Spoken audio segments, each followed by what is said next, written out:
So you have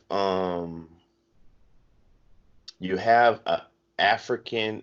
This is not my words, but you have Black Americans, or some might say African American Jews, that some might lump under the same um, title as Black Hebrew Israelites. Um, so like in the mid to late 60s, some of those Jews, Black American Jews, um, uh, migrated to Israel, and I think in recent times their um, they got their Israeli citizenship. So the title Black Hebrew Israelites, you can kind of use that as a generic term, but understand that there's a lot of splinter groups, one of them being what I just mentioned. Then you have, you could say, Black American Jews by way of marriage, or by way of, or biracial. You have like, or people that uh, you could say were of a religion and then they became Jew by marriage or whatever. And two examples come out for me is most recently Tiffany Haddish, that last name Haddish. Uh, that's because she's married, and I don't know if she practices, but she's known. You can even go to the timesofisrael.com. She's known as African American Jewish comedian. Wow. Yeah, Tiffany Haddish. And you have I don't know why this woman's name is slipping my mind right now. Um, you What know is the lady, the black lady that's on the View, the with the dreads. You know who I'm talking about. Whoopi I don't know Goldberg? why. Whoopi Goldberg. That's another one. Whoopi Goldberg. She's another one that would be considered an African American uh, Jewish comedian. What? Okay, and then you have your biracials like Lenny Kravitz, Drake, um, Lisa Bonet, uh, um, Rain Pryor, Richard Pryor's daughter. Uh, so this is just trying to give you an overview. Then you have your more the groups that some would classify spun out of the breakdown of the Nation of Islam, and that would be like the group Yahweh Ben Yahweh. Now these more recent groups that have gotten fame through YouTube lately, like ISUPK, uh, AOC. Um, I think another one is called GOS. Now these groups typically try to link their history dating back also to the 60s, but there's some dispute in that amongst their circles, not mine, not me and my research, because I'm gonna be honest, I'm not really well versed on it.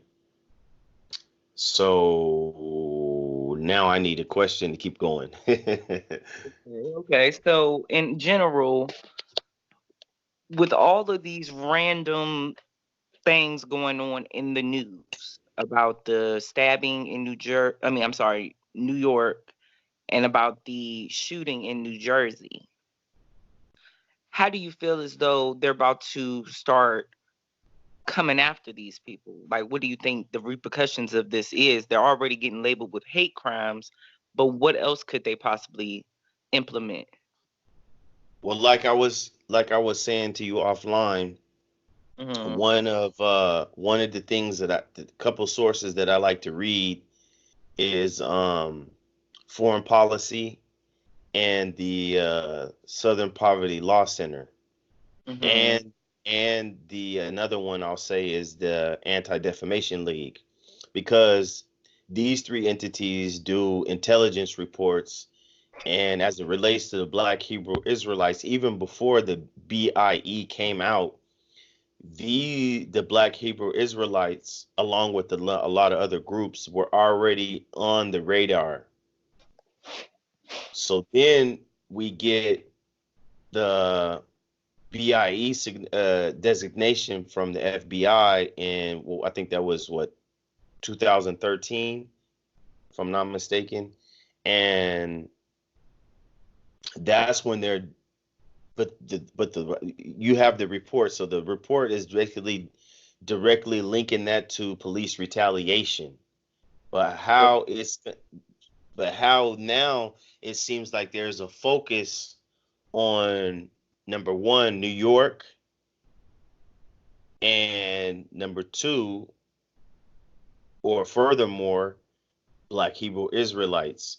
And if we know how the game is played, if there's an agenda at play, meaning, just go back in time. There was a war on drugs. There was a war on terrorism. There was a war on gangs. Mm-hmm. Whenever the powers that be set the agenda, then we have to know just by history that they will go by various means to achieve their ultimate goal, meaning some of these people, not necessarily speaking about the two incidences, not necessarily speaking about them, but I could be. If Mm-hmm. the shoe fits, wear it. You dig? So, um, a lot of times these things are provocateur. A lot of times people are informants, and they're just playing a role to cut further on an agenda. What's their end game? I can't answer that, Right. Right. because that's a real big gray area. It's hard to say what the end goal is going to be.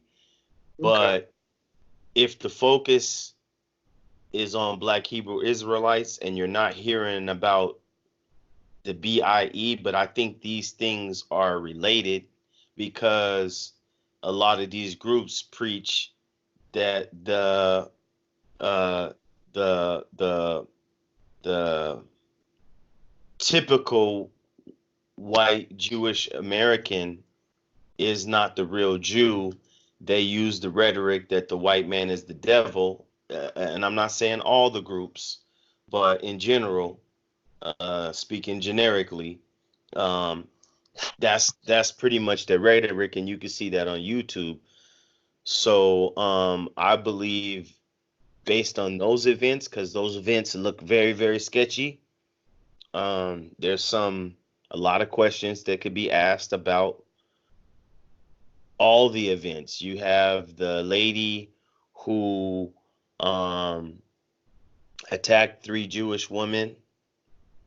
Now let's just put this in the concept. We living in the belly of the beast. This is America. A black woman attacks three Jewish women, and she gets released without bail, only to be rearrested. And then uh, uh, immediately after that, there's a Jewish organization that's calling for bail reform in New York. Then you have the machete slasher who travels all the way across town, has a long history of mental illness. And I just posed the question, how many times on these events that we have to hear about some major event and the culprit behind it has some kind of mental issue? Not to mention 10 days before that event, Trump talks about we need more services in the mental health arena. Now, I don't people don't jump on the bandwagon that Trump is behind this event, because I don't believe that's what it is. But it's just ironic that he mentioned that, and this happens. Like, and let's go back to the story. The guy travels all the way over there. How would he know to go to a home where they were having a Hanukkah celebration? As a person that's having such mental illness issues, not to mention his Jewish lawyer um, is saying that he's refuting the notion that he's a part of the Black Hebrew Israelites. Mm-hmm. Mm-hmm. Then we have or before that was the shooting in the deli, in which you can see that people are it was kind of similar to the shooting in Philly, where people were around in the streets, and it was very nonchalant. People are not really taking it that seriously, and allegedly one of those people may have been a previous informant. So I'm not pointing any fingers, but like I say, those stories look a little sketchy. And like I say, I don't know what the end game is, but definitely the focus is on the Black Hebrew Israelites. Keep in mind, it could be a distraction for us to be putting our attention on these stories when there's something else bigger that we should be putting our attention on. So, because the stories look really weird, but also, if you do like a timeline of events in New York, I would say it's 2020. Let's go back. Let's go back to, let's say, 2010, and count up to 2020. There's a lot of sketchy events that have happened in New York. Um, and even some events that dealt with the Jewish community. And that's not pointing the finger at the Jewish community, because they were actually the victims, or someone was victimized in their neighborhood. Mm-hmm. So I'm just saying that because you know how sensitive this YouTube thing is. Um, so yeah. Okay. Well, I think you gave them a lot of information, a lot of context. We're going to come back with some more topics, but we did want to give an overlay of, what's taking place in the media and the news. And I'm going to get some more topics out of Cisco. So don't miss out and join the conversation if you know anything about this. Please like, share, and subscribe. Also, turn on your notifications so you know right when these videos are coming out.